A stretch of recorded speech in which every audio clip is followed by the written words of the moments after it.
یہاں لوگ ترازو لے کے بیٹھے ہوئے ہیں۔ آل و مہار شریف کے ایک بزرگ تھے، بڑے معروف اپنے زمانے میں خطیب تھے، پیر سید فیض الحسن شاہ صاحب آل و مہاروی رحمۃ اللہ علیہ۔ یہ کچھ لوگ نا تھرمامیٹر بھی لے کے آتے ہیں، اپنے اپنے حساب کا مسئلہ پوچھتے ہیں، اپنے اپنے حساب کا۔ ایک صاحب میرے پاس بھی آئے، کچھ بہت بڑے بڑے مفتی بھی ہیں عوام کے اندر، ان کا مقصود مسئلہ پوچھنا نہیں ہوتا، مقصود پتہ کرنا ہوتا ہے کہ مولوی پڑھا لکھا کتنا ہے، یہ مقصود ہوتا ہے، علم میں اضافہ مقصد نہیں۔ تو مجھ سے بھی ایک صاحب نے پوچھا کہ میں نے 20 مفتیوں سے مسئلہ پوچھا ہے، حل نہیں ہوا، اب میں آپ کے پاس آیا ہوں۔ تو میں نے کہا آپ 22ویں کے پاس ہی چلا جائیں، میں تو ان 20 سے بھی چھوٹا ہوں۔ 20 آدمی نہیں حل کر سکے تو میں تو پہلے ہی سلنڈر کرتا ہوں۔ بھائی اپنی زندگی میں سیکھنے کا مزاج بنائیں، بحث کا مزاج نہ بنائیں ورنہ پیچھے رہ جائیں۔ جو سیکھنے کا مزاج رکھتا ہے اس کا علم روز تازہ ہوتا ہے، اسے کچھ نہ کچھ روز ملتا ہے، وہ روز سیکھتا ہے۔ اور جو بس کر کے بیٹھ گیا نا، بہت ساری جگہوں پہ ٹھوکریں کھاتا ہے۔ تو سید فیض الحسن شاہ صاحب سے کسی نے پوچھا بتائیے سیدہ عائشہ افضل ہے کہ سیدہ فاطمہ؟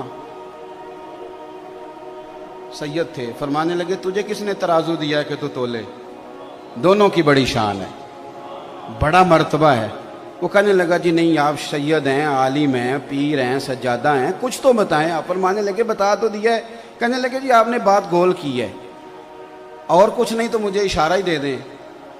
آپ فرمانے لگے چلو یہ بات ٹھیک ہے، اشارہ دے دیتا ہوں۔ آپ فرمانے لگے عائشہ بیوی ہیں رسول کریم علیہ السلام کی، اور سیدہ فاطمہ زوجہ ہیں مولا مرتضیٰ مشکل کشا کی۔ فرمانے لگے مجھے بتاؤ علی کی بیوی نبی کی بیوی سے افضل ہو سکتی ہے؟ بندہ چپ کر گیا۔ تو آپ فرمانے لگے اب دوسرا اشارہ سنو، عائشہ بیٹی ابو بکر صدیق کی، اور فاطمہ بیٹی ہے مدینے والے رسول کی۔ اب یہ بتاؤ کہ ابو بکر کی بیٹی محمد عربی کی بیٹی سے افضل ہو سکتی ہے؟ بندہ سر پکڑ کے بیٹھ گیا، کہنے لگا شاہ جی نتیجہ کیا ہے؟ فرمان لگے گھر جا کے کڈی نتیجہ، تو نے کہا تھا مجھے اشارہ دے دے، تو اشارہ میں نے دے دیا ہے، اب نتیجہ گھر جا کے نکالنا کہ رزلٹ کیا نکلتا ہے۔ ہمارا ذمہ تو ادب کرنا ہے، پنچ نہ بنے آپ درمیان میں سرپنچ نہ بنے، آپ قول فیصل آپ درمیان میں فیصلہ کریں گے آپ۔ اور ایک بات یاد رکھنا، اگر کسی کے محب بن کے بھی بے ادبی کرو گے تو وہ بزرگ بھی تمہیں قبول نہیں کریں گے۔ کبھی چچا کی اور والد کی بحث ہو رہی ہو نا، تو بیٹا والد کی سپورٹ میں بھی بات کرے نا، والد کی سپورٹ میں بھی چچا کے خلاف، تو ابا بول کے کہہ دیتا ہے کہ پتر چپ کر، ساڈا بھراواں دا مسئلہ ہے، تو اپنی حیثیت میں رہ۔ میری بات کی سمجھ آ رہی ہے؟ تو صحابہ کی بھی بڑی شان اور اہل بیت کی بھی بڑی شان، تو آپ کہاں الجھ رہے ہیں؟ تو مہربانی دیکھیں، ان سے پیار کریں، ان کا اکرام کریں۔ ہمیں صحابہ نے تو ان کا پیار سکھایا ہے، صحابہ نے سکھایا اہل بیت کا پیار، صحابہ نے۔ شاہ ولی اللہ محدث دہلوی کو نا پڑھے لکھے لوگ جو اب چونکہ ہم فل پی ایچ ڈی بہت زیادہ ہونے لگی ہے، تو جو لوگ اسلامک سٹڈیز کے ساتھ وابستہ ہیں وہ جب بر صغیر پاک و ہند میں لٹریچر لیں گے تو شاہ ولی اللہ کو ضرور دیکھیں گے۔ ازالۃ الخفاء میں ایک بڑی خوبصورت روایت لائے ہیں، فرماتے ہیں کہ مال غنیمت بانٹ رہا تھا تو حضرت سیدنا عمر فاروق بانٹ رہے تھے، اور بندہ وہ ہے کہ جو ایک دینار کا نہ صرف یہ کہ حساب رکھنے والا ہے بلکہ حساب دینے والا بھی ہے۔ بانٹ رہے تھے تو بانٹتے نا آپ نے ہر صحابی کو 500 دینار دیے ہر ایک کو، اور بانٹ کس طرح رہا تھا کہ جو بدری ہیں نا ان کو 500 دینار دیے جائیں گے۔ بدر کے لوگوں کی بڑی شان ہے، حضور نے فرمایا اللہ ان سے راضی ہو گیا، سب کو 500 ملے۔ آپ کے اپنے بیٹے عبداللہ ابن عمر بھی آئے تھے، ان کو بھی 500 دی، اور جناب عبداللہ ابن عمر کی یہ شان ہے کہ نبی پاک نے فرمایا راجل صالح، فرمایا یہ جو عبداللہ بن عمر ہے یہ نیک آدمی ہے۔ حضرت عبداللہ ابن عمر کو بھی 500 دیا۔ امام حسن اور حسین آ گئے، حسنین کریمین، رسول کریم صلی اللہ تعالی علیہ وسلم کے دونوں شہزادے آئے تو جناب عمر فاروق نے پہلے تو وہ قطار توڑی نا جس قطار میں سارے لگے ہوئے تھے، فرمایا شہزادوں کو آگے آنے دو، اور پھر باقیوں کو 500 دیا تو حسنین کریمین کو 1000 دیا۔ کوئی رکابت نہیں، کوئی مسئلہ نہیں، لیکن بچوں کا ویسے ہی دل کرتا ہے کہ ہمارا والد ہم سے زیادہ پیار کرے، یہ مزاج ہوتا ہے۔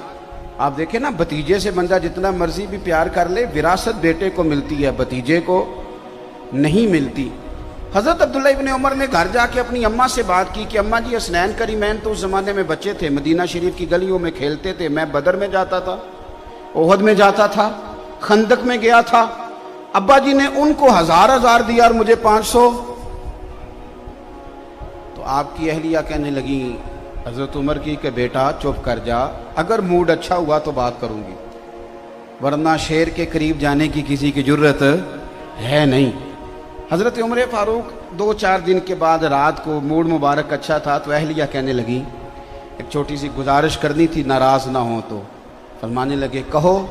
تو کہنے لگی عبداللہ ابن عمر کہہ رہے تھے کہ میں تو حضور کے زمانہ نور میں جہاد کرتا تھا، حسنین کریمین بچے تھے،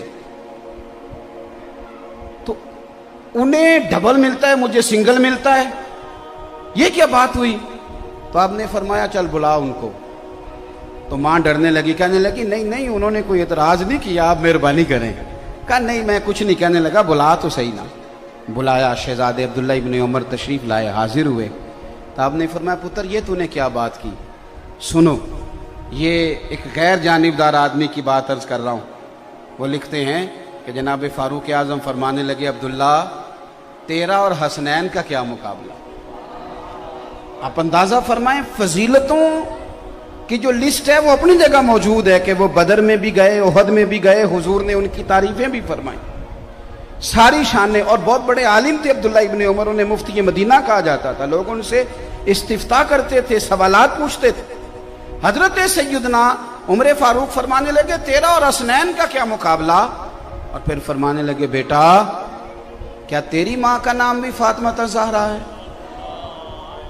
کیا تیری خالاؤں کے نام بھی زینب، ام کلثوم اور رقیہ ہیں؟ کیا تیری نانی کا نام بھی خدیجۃ الکبریٰ ہے؟ پتر بتا کیا تیرے نانا کا نام بھی محمد مصطفیٰ ہے؟ یہ شانیں تیری ہیں؟ آپ نے فرمایا خبردار بیٹا، ان کے مقابلہ کرنے کی کوشش یہ خود سکھایا ان لوگوں نے، یہ امت کو درس دیا، پیغام دیا۔ شاہ ولی اللہ صاحب کہتے ہیں کہ یہ بات چلتے چلتے نا مولا علی تک بھی پہنچی کہ حضرت عمر نے یوں کہا ہے۔ حضرت عمر فاروق رضی اللہ تعالیٰ عنہ نے یہ تعریف کی حسنین کریمین کی، تو مولا علی فرمانے لگے اسی لیے تو نبی پاک علیہ السلام نے فرمایا تھا کہ عمر اہل جنت کا چراغ ہے، عمر جنتیوں کا، جنت میں بڑی روشنی ہوگی، لیکن فرمایا اس کا چہرہ اس طرح کا ہے کہ جدھر جائے گا روشنی کرتا چلا جائے گا، اہل جنت کے چراغ ہیں۔ اب یہ بات حضرت عمر تک پہنچی، وہ حضرت علی تک پہنچی تھی اور یہ حضرت عمر تک پہنچی، تو جناب عمر فاروق فرمانے لگے مجھے ذرا علی تک لے جاؤ۔ مولا علی سے ملاقات ہوئی تو آپ فرمانے لگے آپ نے اپنے کانوں سے حضور سے سنا ہے کہ میں جنتیوں کا چراغ ہوں؟ کہا سنا ہے۔ تو فرمانے لگے ذرا اپنی ضمانت کے ساتھ مجھے لکھ کے بھی دے دو۔ تو حضرت علی نے لکھا کہ میں ضمانت دیتا ہوں، میں ضمانت دیتا ہوں، میں ضامن ہوں کہ میں نے حضور سے سنا ہے کہ عمر اہل جنت کے چراغ ہیں۔ دوستو ان لوگوں کا ایک دوسرے کی طرف آنا جانا، ان کا پیار، ان کا خلوص، یہ تو پتہ نہیں دور بیٹھ کے دیکھیں نا، انسان کہانیاں بناتا ہی تب ہے جب اس میں غرور ہو یا وہ تھوڑا دور ہو۔ اگر اس میں عاجزی ہو اور ذرا قریب جا کے دیکھے تو بہت ساری کہانیاں ویسے ہی ختم ہو جاتی ہیں، حقائق نہیں پتہ کرتے لوگ۔ تو ان لوگوں نے ایک دوسرے سے پیار کیا، ایک دوسرے کا اکرام کیا، ایک دوسرے کا احترام کیا۔ حضرت ابو ہریرہ رضی اللہ تعالیٰ عنہ امام حسین گھوڑے سے نیچے اترے، حضرت ابو ہریرہ شاگردوں میں بیٹھے تھے، تو امام علی مقام رضی اللہ تعالیٰ عنہ کے پیر مبارک کو نا ذرا مٹی لگ گئی، بارش تازی ہوئی تھی۔ اب بڑا مشکل ہوتا ہے اپنے شاگردوں میں اٹھ کے کسی کا استقبال کرنا، بڑا مشکل کام ہوتا ہے، اور پھر کچھ آداب کے بھی تقاضے ہیں۔ کوئی بندہ اگر حدیث پڑھا رہا ہے تو اسے نہیں اٹھنا چاہیے، کوئی اگر قرآن مجید کی ترتیب بیان کر رہا ہے تو نہیں اٹھنا چاہیے، کوئی میں تو سمجھتا ہوں نعت بھی پڑھ رہا ہے تو اسے بھی نہیں اٹھنا چاہیے، اسے بیٹھے رہنا چاہیے۔ لیکن یہاں دیکھیں اسلوب کیا ہے۔ حضرت امام حسین نیچے تشریف لائے تو پیروں کو مٹی لگ گئی۔ حضرت ابو ہریرہ بوڑھے آدمی، سفید داڑھی، امیر المومنین فی الحدیث، اپنی جگہ سے اٹھے، شاگردوں کو چیرتے ہوئے باہر گئے اور اپنے سر سے پگڑی کھولی اور جب امام حسین کے پیر صاف کرنے لگے تو امام حسن نے پیر پیچھے کیا، حضور آپ تو میرے نانا کے پیارے صحابی ہیں۔ حضرت ابو ہریرہ رو پڑے، اصلاں نال جے نیکی کریے او نسلاں تاک نہیں بھول دے۔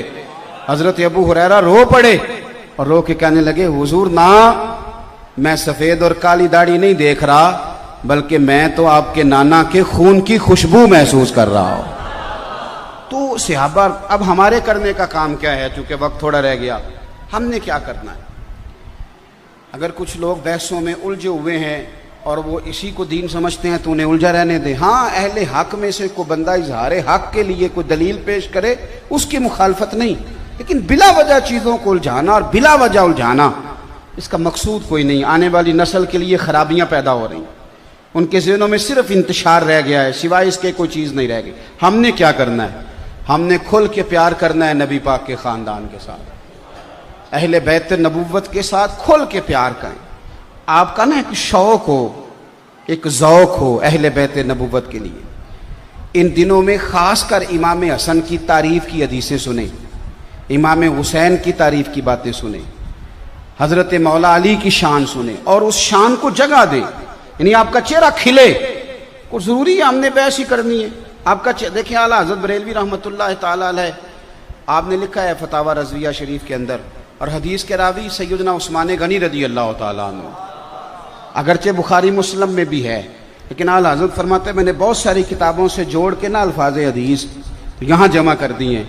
نبی پاک صلی اللہ علیہ وسلم کا جو ذوق تھا نا اہل بیت کے لیے، ایک پیار ہو جاتا ہے نا کسی بندے سے پیار، تو جو پیار ہوتا ہے وہ پھر کچھ صورتیں بھی اختیار کرتا ہے۔ آپ کو بیٹے سے پیار ہو گیا تو روز کہنے بیٹا تجھے بڑا پیار ہے، تو بیٹا کہ ابا جی سائیکل تو کبھی آپ نے لے کے دی نہیں۔ خالی پیار کا کیا معنی ہوتا ہے؟ اماں جی مجھے آپ سے بڑا پیار ہے، تو اماں کہ بیٹا کپڑے تو لے کے دے مجھے، کہتا نہیں وہ بڑا بھائی لے کے دے گا، تو دوائی لا دے، کہتا نہیں وہ دوسرے والا لے کے دے گا، میرے پاس ٹائم نہیں۔ تو اماں اس پیار کو قبول نہیں کرتی، تو پیار کچھ رنگ اختیار کرتا ہے۔ حضرت عثمان غنی رضی اللہ تعالیٰ عنہ فرماتے ہیں سارا دن ہی نبی پاک کے پاس شہزادے رہتے تھے، سارا دن ہی، پر کبھی کبھی ایز اے اسپیشل حضور فرماتے ہیں میرا حسنین کو ملنے کو دل کر رہا ہے۔